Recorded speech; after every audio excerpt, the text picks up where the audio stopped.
Bonjour petits amis survivalistes, aujourd'hui je vous présente Loïc qui fait du parcours depuis plus de 2 ans et demi.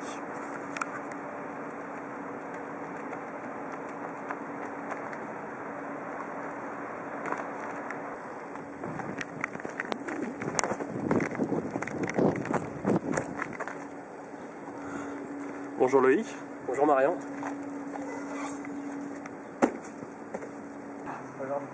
Aujourd'hui Loïc va nous montrer comment faire un saut de plus de 2,50 m de haut sans se casser les pattes et pouvoir continuer à courir juste après.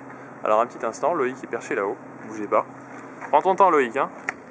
Voilà, la hauteur, Loïc là-haut, un peu d'espace pour sauter. Alors le matelas était fourni d'office, d'origine. C'est pas du tout pour réceptionner Loïc qui n'en a strictement pas besoin et qui n'a aucune envie de rentrer dans ce truc spongieux qui est entouré de boue déjà et complètement humide. Voilà.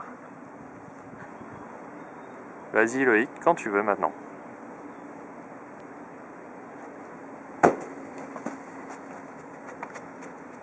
Bon, bah, c'était un saut impressionnant. Alors dis-moi, quelles sont les étapes pour arriver à faire pour obtenir un résultat pareil? Donc déjà il faut y aller de manière progressive, pas commencer par faire un gros saut comme celui que j'ai fait là-bas. On commence vraiment par un grand nombre de petits sauts, plus proche du sol, à 1 mètre, 50 cm, un peu plus haut, au fur et à mesure on peut monter. Il faut avoir un entraînement régulier et vraiment rigoureux. Dans l'entraînement, on peut le séparer en 3 parties. Donc tout d'abord l'échauffement, qui doit être assez important et assez conséquent si on veut faire des sauts de cette taille. Puis après une partie de renforcement, pour préparer vraiment les muscles, enfin avoir les muscles pour pouvoir amortir, avoir les jambes pour pouvoir amortir un tel choc, avoir les bras pour se récupérer. Et ensuite, on travaille la technique. D'accord. Et au niveau de ces techniques, donc il y a des exercices préparatoires. Donc il y a plusieurs exercices, par exemple il y a celui-ci qui permet de travailler un peu les jambes. On monte dessus. Quand on descend, on va apprendre à amortir choc et à ne pas descendre en dessous de 90 degrés.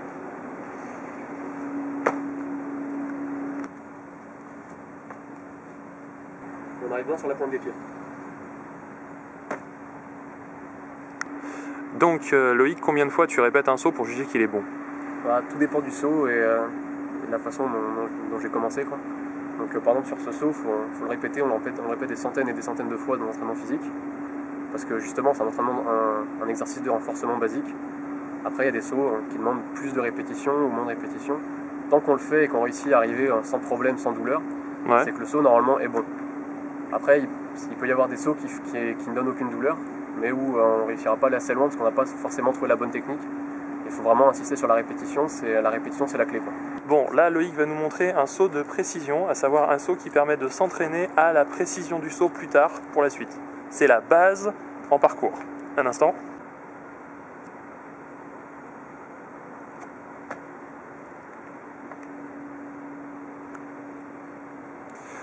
Alors Loïc, c'est quoi les caractéristiques de ce saut?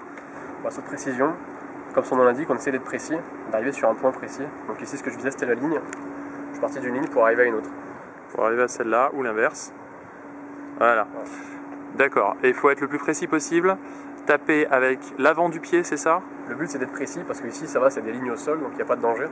Mais si par exemple je cherche à faire un saut de précision un peu plus haut et sur des barrières, si j'arrive un peu trop court sur la barrière, je risque de me faire mal, de me taper le tibia ou si jamais je suis trop large, de glisser et de me faire mal. D'accord. Donc pour travailler vraiment en sécurité, il faut être vraiment très précis et répéter le mouvement.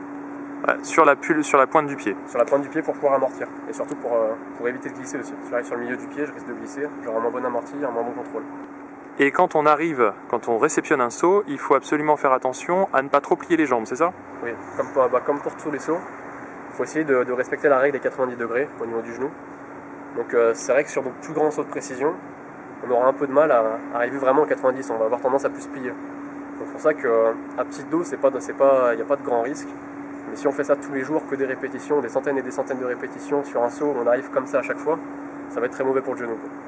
Ok, maintenant on va voir les techniques pour apprendre la roulade, c'est ça? Oui, donc ce qu'on peut faire comme premier travail, se mettre accroupi. Moi je préfère rouler à droite, après il faut essayer de travailler et rouler des deux côtés. Et pour commencer, je mets ma main droite sous mon pied droit, au niveau du talon. Ouais. Et je vais rouler, la roulade va s'enclencher. Je vais glisser le long du bras, et mon épaule étant déjà enroulée, je vais rouler naturellement.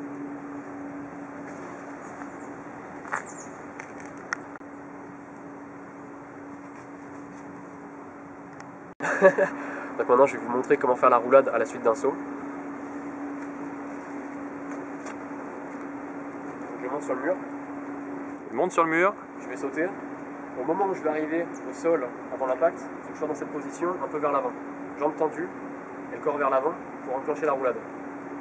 D'accord.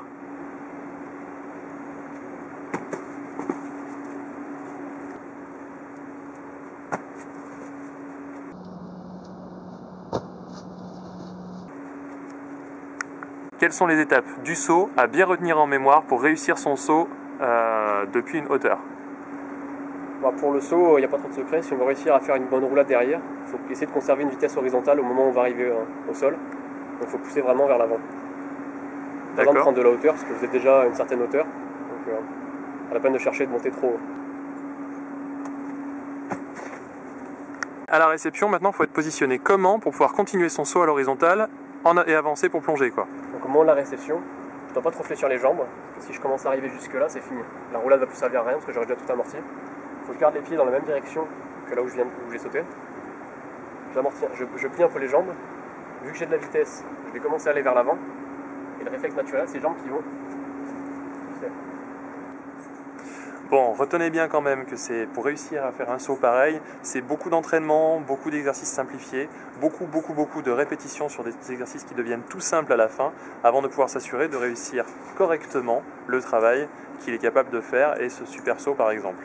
Voilà, donc un grand merci à Loïc de nous avoir expliqué comment sauter depuis une certaine hauteur sans se casser la figure et sans se casser les pattes. Et puis à la prochaine, petits amis survivalistes, sur guidedesurvie.com.